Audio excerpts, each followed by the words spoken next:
Boa noite.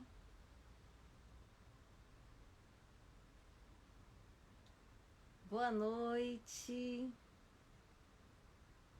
Bem-vindos, amigos do Grupo Espírita Paulo e Estevão. Hoje, quarta-feira, às 20 horas, damos início a mais uma live do Evangelho. Sejam todos bem-vindos. Oi, Eduardo, bem-vindo.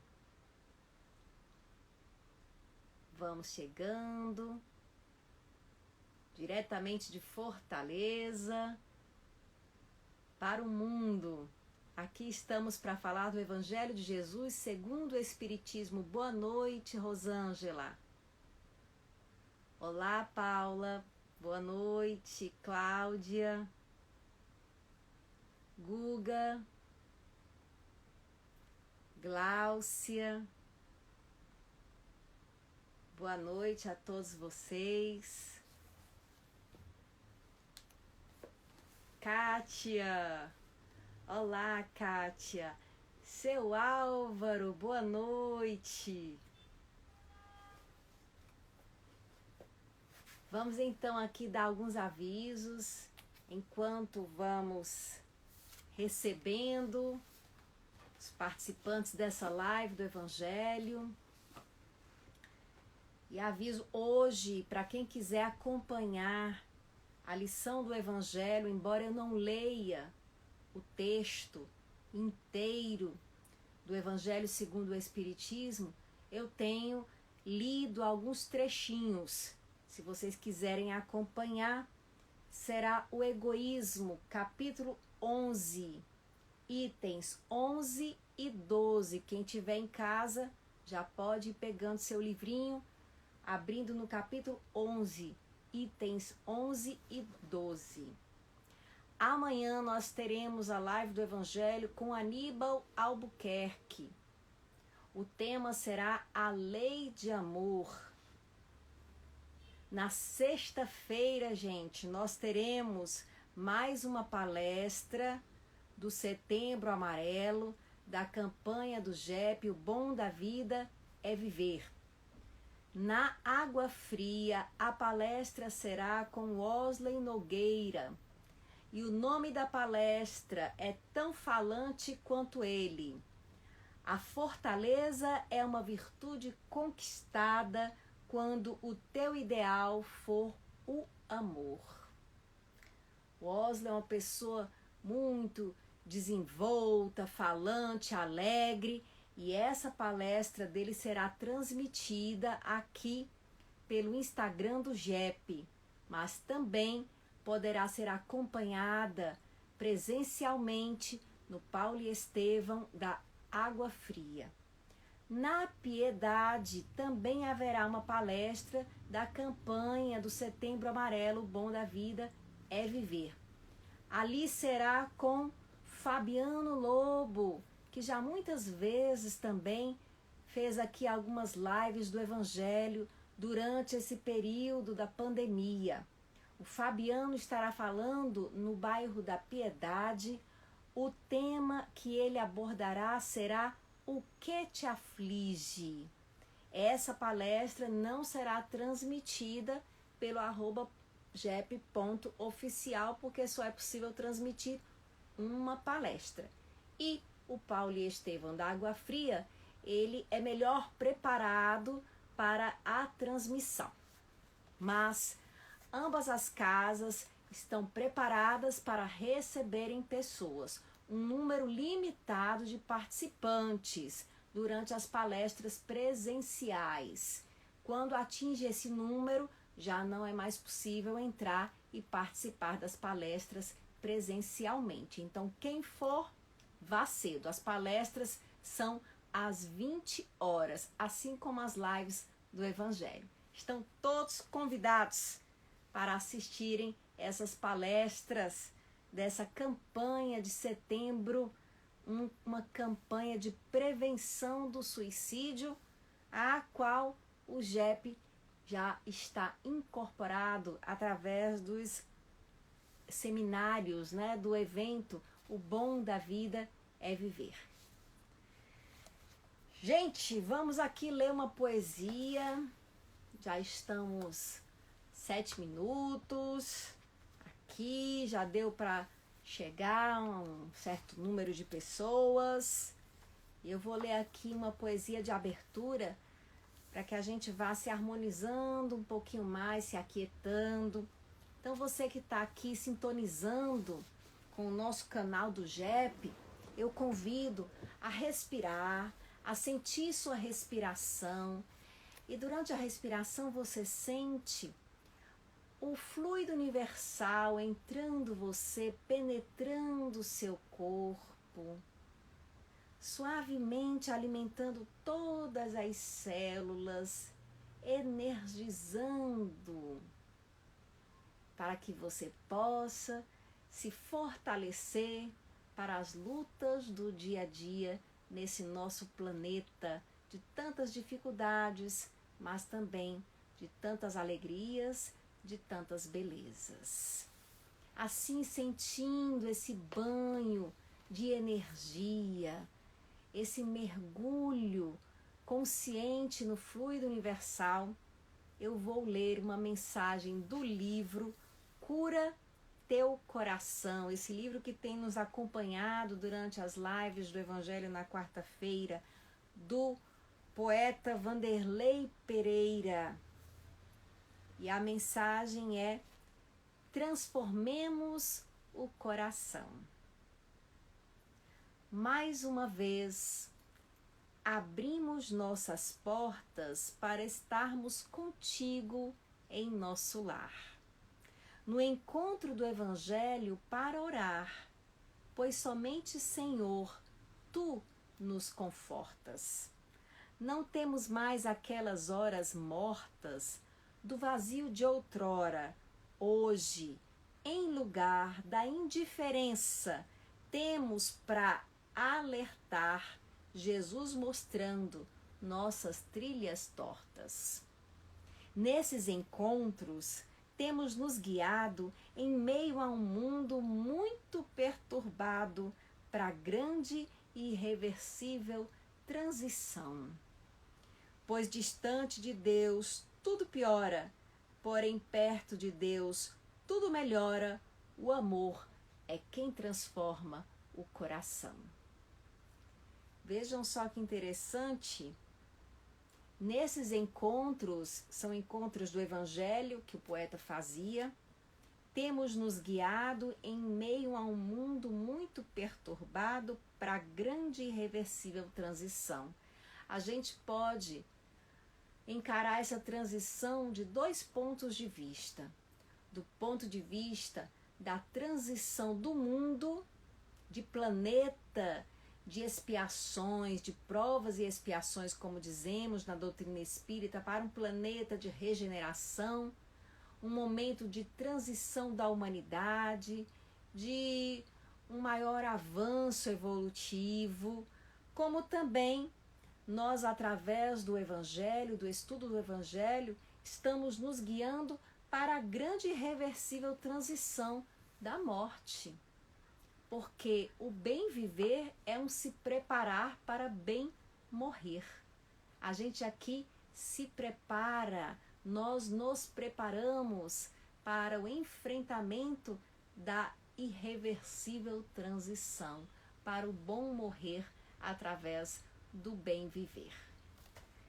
Mas vamos aqui dar início à lição de hoje, que está também nos falando de como nos preparar para essa grande travessia chamada vida, que é eterna, e nós estamos aqui só um momentinho passando pela Terra, como se a Terra fosse uma escola, onde nós estamos vivenciando muitos aprendizados. Vamos aqui ver em o Evangelho segundo o Espiritismo, no capítulo 11, item 11, a lição chamada O Egoísmo. É uma lição inicialmente do espírito Emmanuel, ditada em Paris, 1861, e no item 12 do espírito Pascal, ditada em San, 1862. Vamos aqui ver o que diz Emmanuel sobre o egoísmo. Logo no comecinho ele vai falando que o egoísmo é a grande chaga da humanidade.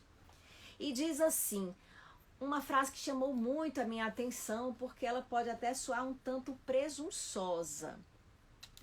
Ele diz assim, ao Espiritismo está reservada a tarefa, vejam só, de fazê-la, aqui ele se refere à Terra, de fazer a Terra ascender na hierarquia dos mundos. Quer dizer, de fazer, olha, novamente falando da grande transição. Então, o Espírito aqui diz que ao Espiritismo está reservada essa tarefa de fazer com que a Terra progrida e chegue a um novo patamar evolutivo. Aí eu olhei, nossa, será que o Espiritismo tem esse poder todo? O Espiritismo, gente, é uma doutrina conhecida por uma parcela mínima da população. Mas vamos pensar o que era aqui o Espiritismo em 1861, quando foi ditada essa mensagem. Nós estamos aqui no início do chamado movimento espírita, Kardec, ainda encarnado, encabeçando o grande movimento espírita. E o que era esse movimento espírita? Era um movimento de estudo, a partir das revelações feitas por espíritos através de médiuns. Então houve um grande movimento de manifestações mediúnicas. Muitas pessoas apenas brincavam com essas manifestações mediúnicas. Nós temos hoje em dia a brincadeira do copo como uma herança desse período em que se brincavam com as chamadas mesas girantes, que eram manifestações dos espíritos. Nós lemos até mesmo nos romances da época referências a esses eventos espirituais. Eu já li em Leon Tolstói, no livro Ana Karenina, por exemplo. Eu já li algo semelhante na própria Jane Austen, um tanto antes. Enfim, a gente lê essas referências às mesas girantes, aos fenômenos mediúnicos que invadiram o mundo a essa época.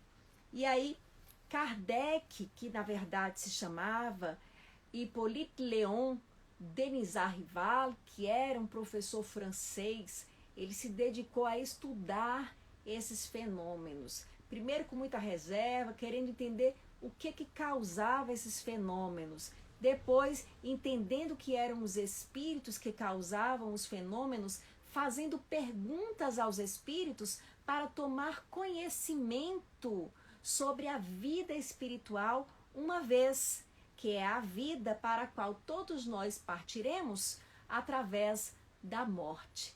Então Kardec faz uma série de perguntas, inclusive perguntas sobre o suicídio, que é o grande tema desse mês, que nos leva a tomar posições como espíritas contrárias ao suicídio, porque a gente fica entendendo um pouco do funcionamento, da dinâmica da vida após a morte. Mas para isso, vocês assistam aí às palestras do Setembro Amarelo do GEP. Aqui nós vamos nos focar nessa lição do Evangelho, especificamente sobre o egoísmo. E aí o Espírito chama a atenção que para o Espírito está reservada essa missão, né, de fazer essa transição da Terra. E como eu estava dizendo, esse Espiritismo era incipiente nessa época e, na verdade, Kardec chamava assim a esse movimento de estudo em cima dos fenômenos espirituais. Ele não fundou nenhuma religião, Kardec não tinha essa pretensão ou presunção. Né? Kardec, ele queria conhecer, saber e transferir para as pessoas, transmitir às pessoas o seu conhecimento. E aí ele fazia a revista espírita, ele fazia publicações e lançou as obras espíritas. E como ele quis diferenciar esses estudos dos estudos muitos que vinham sendo feitos em torno do assunto também da espiritualidade, ele chamou o Espiritismo. Foi ele que cunhou esse nome Espiritismo, para dizer especificamente que era o resultado desses estudos desse momento. E aí não é o espiritualismo como um todo, mas o Espiritismo, esse movimento. Porém, hoje, o que é que nós temos? O espiritismo acabou sendo muito, digamos, resguardado, né, dentro de fronteiras, entendido e compreendido única e exclusivamente como uma religião e institucionalizado muitas vezes. E aí, quando as pessoas falam de espiritismo, elas não estão mais falando da mesma coisa que se falava nessa época, desse movimento de estudo, de investigação e pesquisa. Então, não é que o movimento de estudo, investigação e pesquisa tenha acabado, mas ele continua acontecendo, não só com esse nome espiritismo. Acontece no movimento espírita, no espiritismo, como hoje nós conhecemos, e acontece na própria ciência, um movimento novo paradigmático de estudo das questões espirituais. Na psicologia, por exemplo, a gente tem a psicologia transpessoal. Então, os estudos, eles continuam. Eu até costumo dizer que o grande pioneiro da psicologia transpessoal foi Allan Kardec, porque ele foi o primeiro grande pesquisador, né, da psique humana, enquanto uma psique que transcende os limites do corpo, do cérebro, uma psique que sobrevive à morte. E ele faz essa pesquisa não a partir, não são elucubrações filosóficas, por isso que o espiritismo não é puramente uma filosofia, mas é também uma ciência, tem um aspecto científico, porque Kardec vai pesquisar, ele vai investigar, ele faz investigações com métodos científicos a respeito daquelas comunicações. Também aí, quem quiser se aprofundar, tem uns livros, tem inclusive um livro bem famoso, recente, do mesmo autor de Por Trás do Véu de Ísis, que fez a biografia do Chico Xavier. Tem ele também um livro chamado Kardec. Quem quiser aí coloca o nome, vai dizer para todo mundo qual é o nome do autor. É um jornalista. Então ele fez o livro Kardec, que deu origem ao filme também, Kardec. Pessoal, já estão recomendando aqui o filme Kardec, que é baseado nesse livro. Agora eu não estou lembrando do nome do autor do livro, mas alguém há de lembrar e colocar aí. Existem várias biografias sobre Kardec. Pronto, Marcel Souto Maior, obrigada, Malu. Quem quiser conhecer mais sobre o surgimento do espiritismo, dá uma lida nesse livro do Marcel Souto Maior. E aí o espírito diz, gente, que ao espiritismo está reservado. Então aqui quando eu vejo isso, eu penso assim, não, ao espiritismo há esse movimento de investigação, né, da vida e da vida transpessoal, né, a vida humana além da nossa história pessoal. Então, a essa investigação está reservada a transformação do mundo, a essa investigação em cima das questões da realidade espiritual da vida. E aí ele chama o egoísmo de um monstro devorador de todas as inteligências. Ah, detalhe, antes ele diz assim, o egoísmo é, pois, o alvo para o qual todos os verdadeiros crentes devem apontar suas armas. Porque ele diz que o que obstacula o nosso progresso, enquanto planeta, é o egoísmo. E é interessante, gente, não é para os egoístas que a gente tem que apontar as armas, para o egoísmo que tem em nós mesmos. Né? Se a gente ficar caçando egoísta, né, rotulando as pessoas de egoísta, o egoísmo não vai acabar, porque a gente tem que olhar para a gente nesse caso e identificar o nosso próprio egoísmo. É esse que nós temos que combater. E ele diz que é um monstro devorador das inteligências. Puxa vida, o egoísmo emburrece, é o que ele está dizendo aqui, né? Se é um monstro devorador das inteligências. E aí eu me lembro de uma historinha que eu li há muito tempo, que era chamada O Dente de Alho, que é uma historinha, se eu não me engano, do espírito Neio Lúcio, de várias historinhas de contos espíritas que existem, e é meio que uma alegoria, tá certo? É uma brincadeira, não é que seja dessa forma, mas diz que um espírito, uma pessoa, um homem tinha morrido, desencarnado, e ele não tinha feito nada de bom e estava sofrendo, né, nas profundezas de um vale que ele entendia como sendo o inferno. E ele ali sofrendo naquela região abismal, espiritual, ele pedia socorro, e até que um espírito de luz se aproximou e perguntou, poxa, você não fez nada de bom na vida, porque aqui no seu currículo só tem tanta coisa ruim. Aí ele disse, não, eu fiz uma vez um pobrezinho bateu a minha porta e eu dei a ele um dente de alho. Pedindo esmola, eu dei um dente de alho. Ah, foi. E aí, lá de cima, né, do céu, lançaram, né, um dente de alho cujas raízes foram surgindo e formando uma escada para esse mundo abismal. Aí ele começou a subir na escada porque ele tinha que sair daquele inferno. Só que quando ele olhou, ele viu que os outros que estavam com ele na mesma região começaram a subir também, e todo mundo subindo, e ele pensou, ai meu Deus, vai quebrar, vai arrebentar a escada, e começou a chutar as pessoas, isso aqui é pra mim, isso aqui é pra mim. O que aconteceu? Aí sim, a escada se rompeu. Não porque os outros estavam subindo, mas porque ele começou a chutar as pessoas, ele começou a anular o bem dele, mais uma vez, pelo egoísmo dele. Então, aí ele caiu. Essa é a historinha, né? Então, o que a gente tem que pensar? Poxa vida, você pensa, não tem nesse mundo, gente, trazendo uma interpretação para isso, como você ser feliz, como você se realizar sozinho.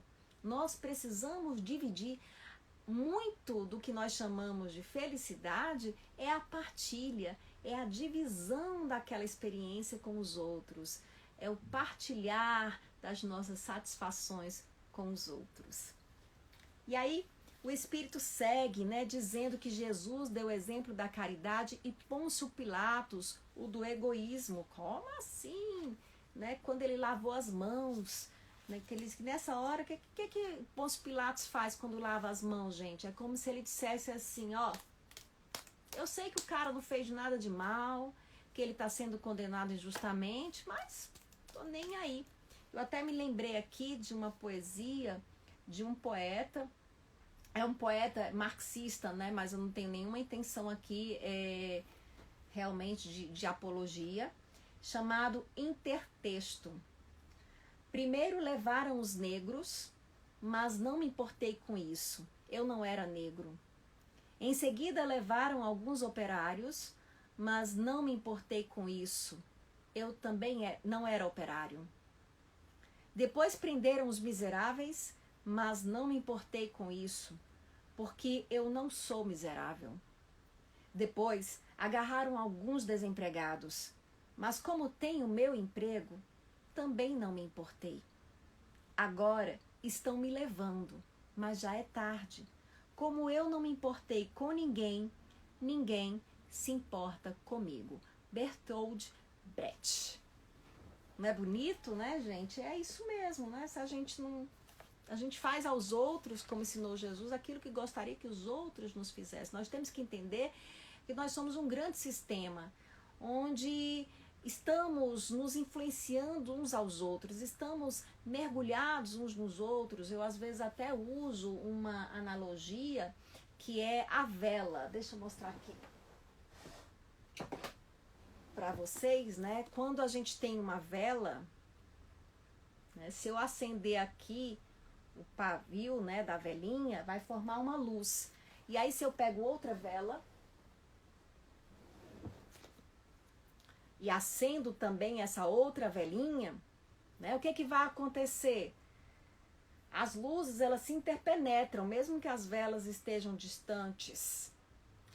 E aí a gente vai perguntar, onde é que termina a luz de uma vela e começa a da outra? Não vamos saber dizer isso. Assim somos nós. A gente não vê, mas o nosso corpo físico é como se fosse um pavio. Segundo os médiuns videntes, inclusive não espíritas, e em volta dele existe uma aura, que é uma emanação energética dos nossos corpos. Essa aura se expande como a luz de uma vela. E se do meu lado tem uma outra pessoa, a minha aura penetra a aura dela. E eu não sei dizer onde termina a minha e onde começa a dela. Ninguém consegue ver isso. Elas se interpenetram. Então, se eu tenho uma aura luminosa e boa, o que é essa aura? Ela reflete os nossos sentimentos, pensamentos, emoções. Se eu estou bem, a minha aura está linda, bonita, brilhante. Mas se eu tô mal, ela tá compacta, fosca, pesada. Então, quando eu chego perto de alguém, está havendo uma troca das auras. E aí, bom, vai depender de cada um o que vai receber, o que vai doar, quanto vai ficar melhor, quanto vai doar de melhor para o outro. Mas o fato é que ninguém está livre desse fenômeno. Nós somos seres luminosos, mergulhados uns nos outros. Sem contar que existe a grande emanação energética do próprio planeta Terra, que está repleto de vida. Os vegetais têm vida, existe vida em todos os lugares. Existem auras em todos os lugares. Não é só um privilégio do corpo humano. Em todo ser existe aura. Existe a aura da própria Terra. Então, não tem como eu estar bem, isolada. O egoísmo é uma burrice mesmo, como diz aqui esse espírito. Não tem como eu estar bem isolada. Se eu estou bem e o outro está mal, ótimo, porque aí eu me sinto. Não, ilusão, eu estou iludida porque eu não enxergo, mas eu estou mergulhada no mal do outro também. É importante que eu tente ajudar o outro, de certa maneira eu estou ajudando a mim no fim, como mostra a poesia do Brecht. Mister fora, diz o espírito, vos esforçasseis por largar as... ele fala de uma couraça, né, que cobre os nossos corações, que é o egoísmo. E ele diz que era necessário a gente se esforçar por largar essa couraça, o egoísmo que cobre os nossos corações, a fim de se tornarem eles mais sensíveis ao sofrimento alheio. Então nós precisamos desenvolver, gente, a empatia, nos libertar do egoísmo e aprender a nos colocar no lugar do outro, né? Nos sensibilizar com a dor do outro. Mesmo que você não consiga fazer isso do coração, às vezes você vai começar a fazer isso aqui, depende do seu tipo psicológico, do tipo de pessoa que você é, mas você vai fazer racionalmente por uma questão de lógica. Poxa, fulano tá aqui dizendo que não consegue sorrir, ele não deve estar bem mesmo. Então, como seria se eu não tivesse assim? O que eu precisaria ouvir? O que é que poderia me ajudar? E aí eu tento me colocar no lugar do outro, ser empático com o outro. Empatia é diferente de simpatia. Simpatia é você sorrir, né? Oi, todo mundo, cumprimentar, ser legal. Isso não tem a ver com empatia. Ou simpatia é aquele trabalho, né, de magia que faz para conquistar a pessoa amada, popularmente. Mas empatia é você se colocar no lugar do outro, mas não é se colocar no lugar geográfico do outro, é se colocar no lugar do outro, com a história do outro, com a educação do outro, com a formação do outro, e aí você vai ver que provavelmente você seria realmente como o outro é. E aí o espírito diz assim, a rigidez mata os bons sentimentos. Aí foi ótimo, né? A rigidez mata os bons sentimentos, que a gente tem que ter uma certa flexibilidade, essa capacidade de sair do nosso lugar, de tentar entender o outro, de abdicar um pouco das nossas certezas, às vezes, das nossas razões, né, da nossa sede de ser o certo, e ouvir o outro, acolher, dar um espaço para o outro, tentar entender o outro, e quando não for possível ajudá-lo fisicamente, orar pelo outro, fazer uma prece pelo outro, porque quando a gente faz uma prece, aquela aura, ela cresce, se ilumina mais e auxilia quem está pertinho, ou até mesmo quem está longe fisicamente, mas está perto psiquicamente, está ligado à nossa mente. E aqui, gente, já estou até numa outra lição, que é do Espírito Pascal, né? Comecei com Emmanuel e agora vou para Pascal. E Pascal diz assim, esforçai-vos por não atentar nos que vos olham com desdém. Olha a dica que ele dá.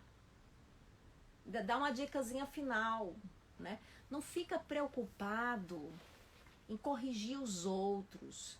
Não fique incomodado como os outros estão olhando para você. O que os outros estão achando do que você está fazendo. Não fica ligando para isso, ele diz. Deixai ao Deus o encargo de fazer toda a justiça. E aí eu torno a dizer, a gente não tem que combater os egoístas, a gente tem que combater o egoísmo. Isso é diferente. Todos nós temos um percentualzinho de egoísmo, uns mais, outros menos. Também não precisamos nos envergonhar disso. Isso é humano. É sinal de que nós ainda não somos espíritos de luz. E aí o Pascal diz que o egoísmo é a negação, é o contrário da caridade. Olha que interessante, né? O contrário da caridade. A caridade é o amor, né? O amor universal, o interesse verdadeiro pelo outro. E aí o Pascal diz que o egoísmo é o contrário do amor, quer dizer, não é o ódio, é o egoísmo. É uma preocupação única e exclusivamente consigo mesmo, né? Que aí quando a gente fala de egoísmo, o que é esse egoísmo? É você querer para você e não desejar para os outros, não se importar com os outros. Tanto que a lição cita o exemplo de Pôncio Pilatos. Se eu estou bem, que se lasque o mundo, tanto faz. É esse tipo de atitude que causa mais mal à humanidade, dizem os espíritos. Não só o Pascal e Emmanuel, mas como vários outros espíritos da codificação kardeciana. Tá bem, gente? Eu quero ver aqui uns comentáriozinhos de vocês. Mariana dizendo aqui, que bonita, ajudar a acender a luz do próximo não apaga a nossa. Não é, é uma coisa tão interessante, mas sabiam que a gente ensina os nossos filhos a isso, Mariana, essa competitividade, né? Esse egoísmo. Tipo assim, eu tenho que apagar do outro para eu brilhar, porque assim, quando a gente começa a comparar os nossos filhos, ou com os irmãos, ou com os primos, com os coleguinhas, ele consegue, tá vendo? Fulaninho consegue, né? Então você nessa hora, você tá colocando o outro no contraste, né? E aí a pessoa vai absorvendo assim, porque o outro tá ali, eu tô aqui abaixo, né? Se não tivesse ele, talvez não tivesse nessa situação tão difícil de ser criticado, de ser rejeitado, assim que a gente vai se sentindo, que a criança vai se sentindo, por essas comparações. Então, ela começa a crescer com o sentimento de querer superar o outro, vencer o outro para conseguir aquele amor, para conseguir aquela admiração, né? Como se ele não a tivesse por ser quem é. E aí, se o outro apagar, melhor ainda, porque os olhos, talvez, se o outro não existisse, ela ia ver que eu faço e tenho algumas coisas boas. Então isso, gente, acaba se generalizando em várias outras circunstâncias da nossa vida. E se transforma nesse desejo até mesmo de que o outro se dê mal muitas vezes para que a gente possa se destacar. Isso é um sinal de carência nossa, né? Eu tenho carência. Eu quero brilhar só, porque se eu brilhar com todo mundo, meu brilho não se destaca. Ninguém vai me ver. E eu quero ser visto. Então, eu tenho que ser sozinho. E aí é que entra o egoísmo em ação, né? Eu quero um brilho só. Quero apagar as luzes dos outros. Então isso é um grande sinal de carência. Então os espíritos dizem que o grande problema da humanidade é o egoísmo. Eu acho que o grande problema da humanidade é a baixa autoestima, que é a que está por trás do egoísmo, que é o que faz, que na verdade, o que é essa baixa autoestima? Na verdade é o espírito não reconhecer a sua própria luz. A luz que já está ali desde o ato da criação. Nós já somos especiais desde o momento que fomos criados por Deus. O que nós estamos fazendo no mundo é apenas desabrochando como sementes, mas o potencial de árvores, né, de grandes e frondosas árvores, de espíritos de luz, já está dentro de nós. Nós já temos Deus em nós. Não conseguimos ainda entrar em completa sintonia. Muitas vezes perdemos essa conexão, essa consciência. Mas Deus está em nós, em todos nós, em qualquer um. Deus está no Cristo. Deus está em Hitler. Ele está em todo lugar. Nossa, em Hitler? Sim. Também naquele que faz o mal. Costumo dizer, é muito fácil a gente ver Deus nas coisas bonitas, mas nas coisas feias ele também está ali. E como é que Deus está nas coisas feias? Dando um sentido às coisas feias. E aqui eu estou falando as coisas feias de verdade. As coisas más. As coisas que nos causam mal-estar. Ele dá sentido. Essas coisas más, essas coisas feias, na verdade, são como um buril, é isso que o Espiritismo nos ensina, lapidando uma pedra. Então a pedra, ela vem bruta e ela precisa do buril para lapidá-la e ela então emanar o seu brilho. Assim somos nós diante da vida. O sofrimento, as dificuldades, até mesmo a maldade do mundo nos ensina. Como assim? Imaginem, gente, porque existe sofrimento no mundo, a gente desperta para a caridade, a gente olha o outro. É através do contato com a dor que a gente descobre muitas vezes o amor. Não é interessante isso? Então tudo tem sentido na vida, até mesmo aquilo que parece sem sentido. É isso que nos conecta, é isso que vai nos desenvolvendo. São essa variedade de experiências da escola Terra. Então, existem lições difíceis, justamente porque nós ainda não evoluímos. Mas em tudo no mundo, há a divina presença a nos guiar e a nos sustentar. O nosso fim é a felicidade. Nós poderemos chegar lá com mais ânimo se conseguirmos caminhar atentos a esse fato. Se nós não perdermos a nossa consciência de que Deus está em tudo. Aqui a Rose falando verdade, fazer o bem sem ver a quem. Gerda, aprendermos a amar o próximo como a si mesmo. Isso, Gerda, a gente tem que aprender a amar o próximo como a nós mesmos. Oi, Ivan. Manu, como combater o egoísmo quando o egoísta mora dentro da nossa rigidez e ignorância? Pois é. Aí é que tá, né? Quando a gente começa a olhar o egoísmo, lembra que eu dei uma como é que eu posso... Eu falei agora para vocês, gente, o egoísmo, na verdade, é uma expressão de uma carência enorme. Então, quando você olha dessa forma, você se apieda um pouquinho mais do egoísta. Puxa vida, né? Essa pessoa ainda acha que precisa disso. E se ele sou eu, então esse combater, eu vou falar agora, porque diz assim, Deus tem uma representação de pai e de mãe também. Né? Deus não tem sexo. Então, Deus Pai, Deus Mãe. Jesus traz a imagem do Deus Pai, porque ele está no meio de um mundo machista, né? E ele traz a representação amorosa de uma figura masculina. Mas vamos trazer uma figura feminina, um Deus Mãe ou uma Deusa Maria, né? Como os católicos costumam muito cultuar, os cristãos muitas vezes cultuam a figura de Maria. Então pense na grande mãe Maria, que ela olha o filho e ela o coloca no colo. E ela diz, ô menininho, não precisa brigar com seu irmãozinho. Eu te amo. Eu estou aqui. Gosto de você do jeito que você é. Entendeu?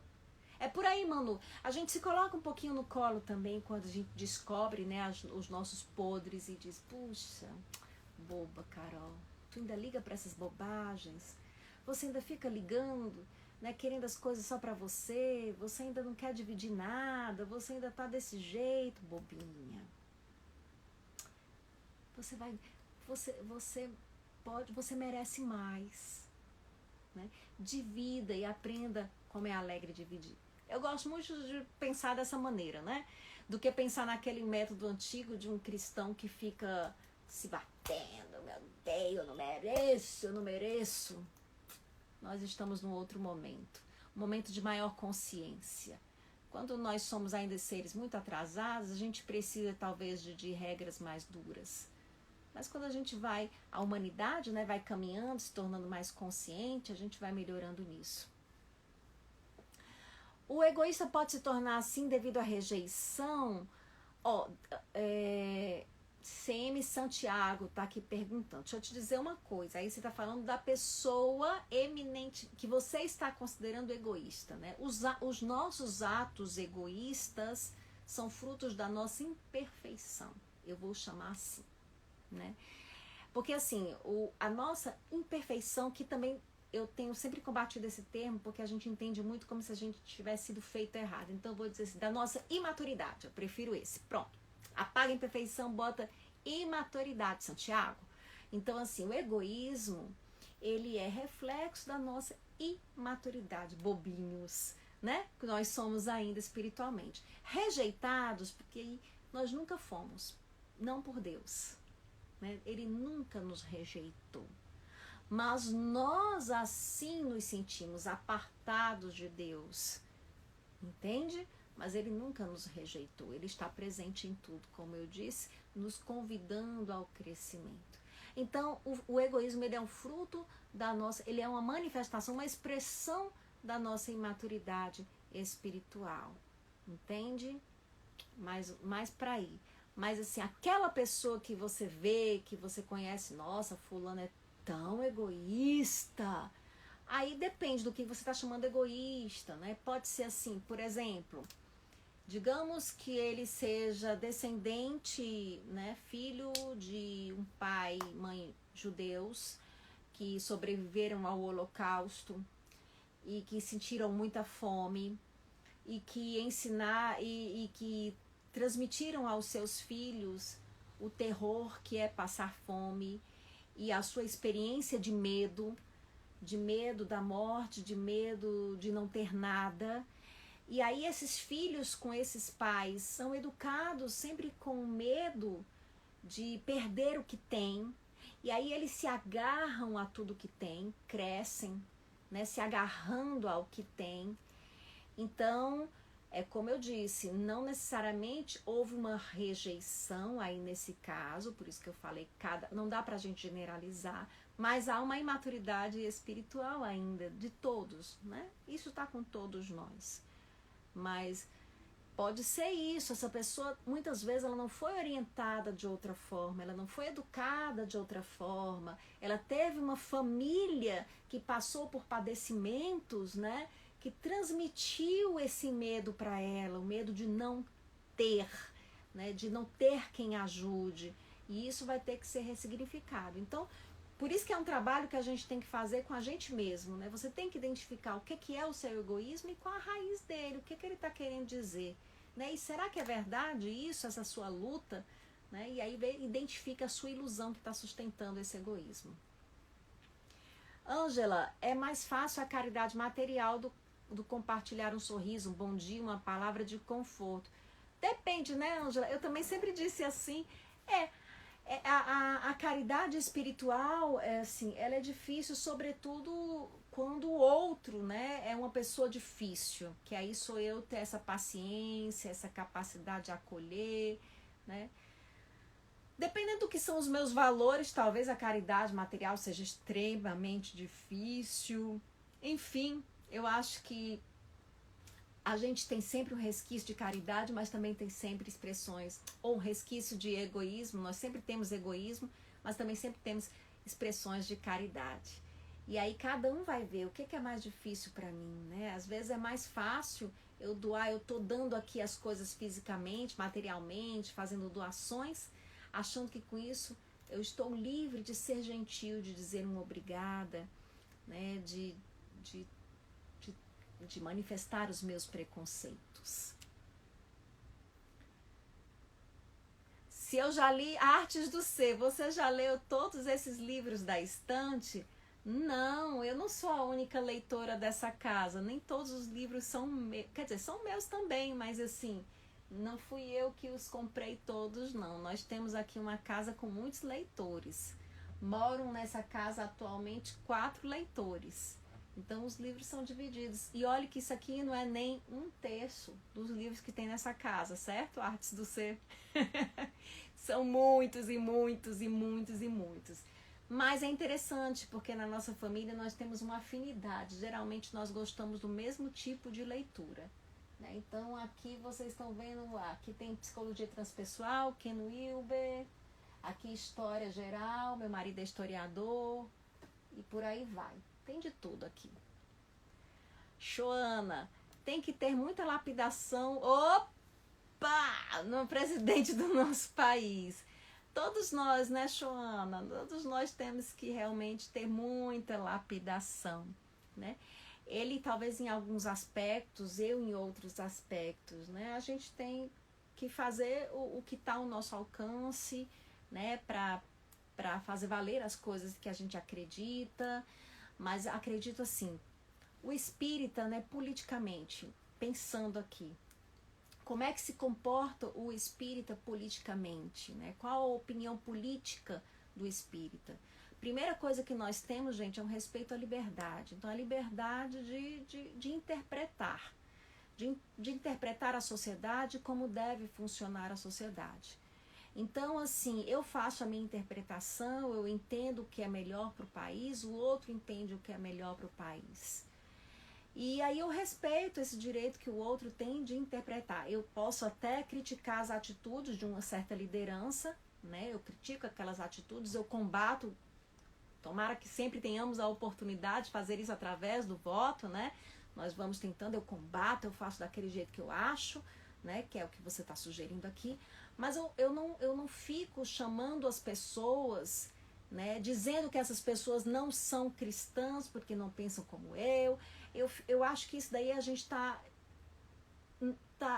desviando o foco, né? Porque Jesus diz assim, dai a César o que é de César e a Deus o que é de Deus. Então nós temos que ter essa conduta, a conduta espírita é uma conduta o espírita ele levanta bandeira, por exemplo, se ele entende que o aborto, né, afeta, né, a vida espiritual, ele vai levantar uma bandeira contra o aborto. E tanto faz se quem está ali na liderança política contra o aborto, seja de um partido X ou Y, ele se empenha nisso. Se o espírita não acredita no suicídio, né, como uma saída, como uma solução para os problemas, ele se posiciona politicamente, né, apoiando medidas de combate ao suicídio, tanto faz se vem do político A, do B, do C, ele vai tentar olhar isso, né, priorizar aqueles interesses da grande maioria. E agora sim, se ele se afiniza mais com o ideal político de um X, de direita, de esquerda, ótimo, ele tem o ideal dele, mas ele vai respeitar o outro que pensa diferente. Isso é muito difícil, né, Joana? Mas a gente vai tentando. Malu, enxergar Deus numa pessoa que se faz instrumento de um grande sofrimento nosso. Esse exercício ajuda a trabalhar o egoísmo e a perdoar, Carol? Yes, Malu. Sabe, Malu, às vezes eu acho que assim, um exercício legal que a gente tem para fazer para perdoar, né, é tentar ver a criança daquele que nos feriu, né? Às vezes eu olho e tento imaginar a criança, de onde ele aprendeu isso, né? E aí eu vejo a carência. Quando a gente vai olhando, né, isso, o outro desse ponto de vista como um ser, né? É como a gente torna-se um pouco menos difícil perdoar. A arte do C tá concordando aqui. A Manu diz, a metáfora do buril é bacana, pois a pedra preciosa se valoriza mais quando é lapidada. Somos muitas vezes pedra bruta, que a vida e as experiências lapidam, nos torna fraternos e melhores. Joia! É verdade. Essa referência eu peguei num livro infantil que eu estudava na evangelização infantil, que é o Pai Nosso, psicografado por Chico Xavier. Eu não sei se o espírito é Meimei, né? Mas era um livrinho infantil. E eu nunca esqueci essa história da lapidação. Pra não ganhar o mérito, né, gente? Deixa eu ver. Darlene aqui dando boa noite. Como dividir? Diz Maírta Camilo. Ah, você divide, a gente divide. Tem coisas, inclusive, que só são boas quando a gente divide, né? Uma alegria, uma satisfação. Você adora dizer para os outros. A gente adora mostrar os filhos, né, para os outros, para dividir aquela alegria, né? Porque ela se torna, parece que, maior quando a gente divide, não é verdade? Então a gente vai dividindo, porque dividir, né, torna mais intensa ainda a experiência.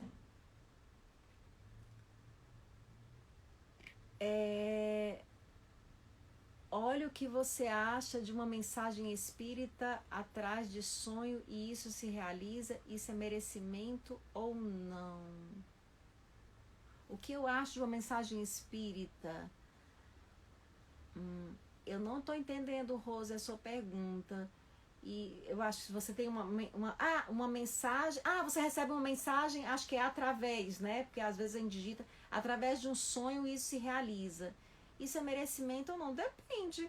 Né? Eu sonhei, antes do meu pai falecer, eu sonhei com a partida dele.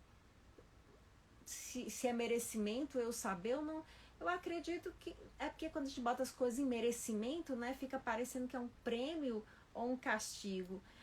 Digamos, condição, situação, sintonia em que eu estive em algum momento, eu devo ter conversado com alguém na espiritualidade que falou, né?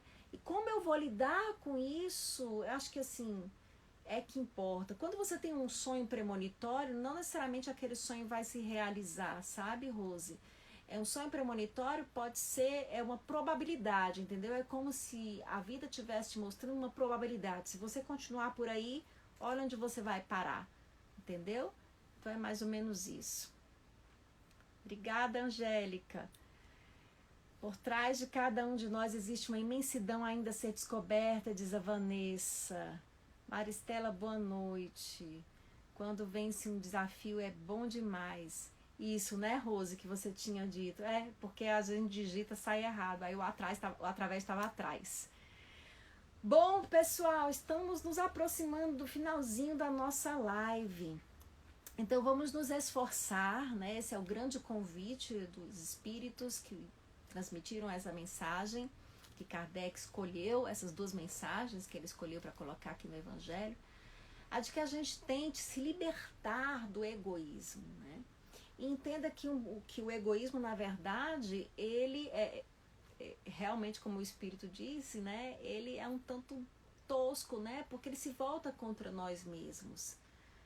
Que a gente cria em torno da gente uma energia que não é boa. E nós acabamos mergulhando nessa energia, respirando essa energia e trazendo mal para perto da gente. Não vale a pena ser egoísta. Gente, vamos então agora, para encerrar, ler uma mensagem de finalização. Essas mensagens eu as leio como se fossem preces. A prece é um contato, uma conexão com Deus. Então, a partir do momento que a gente faz uma live, né, falando de temas do Evangelho, a gente está num momento de prece, na verdade. Então, a gente vai só aqui tentando fazer aquela finalização, aquele desfecho necessário para todos nós. Nunca te isoles. Nunca te isoles entre os mananciais da vida. A vida é o eterno bem que nos foi dado, para que o multiplicássemos indefinidamente. E a alma que se abandona ao sofrimento ou ao bem-estar é um deserto sem oásis, onde outras almas sentem fome e sede. Multiplicar a vida é amar sem restrições, a flor, a ave, os corações, tudo o que nos rodeia.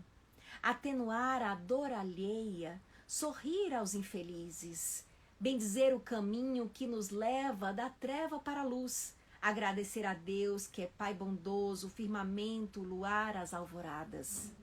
Ler a sua epopeia feita de astros, ter a bondade ingênua das crianças, tecer o fio eterno da esperança, por onde se sobe ao céu.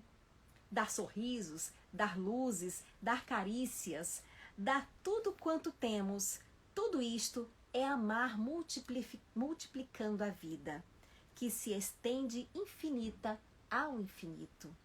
Dar a lição de paciência se sofremos, dar um pouco de gozo se gozamos, é guardarmos a semente da vida em leivas verdejantes, e a qual há de nos dar sombras amigas para descansarmos, indumentos de flores perfumosas e frutos aos milhares, para nutrir as nossas alegrias nos jardins estelares.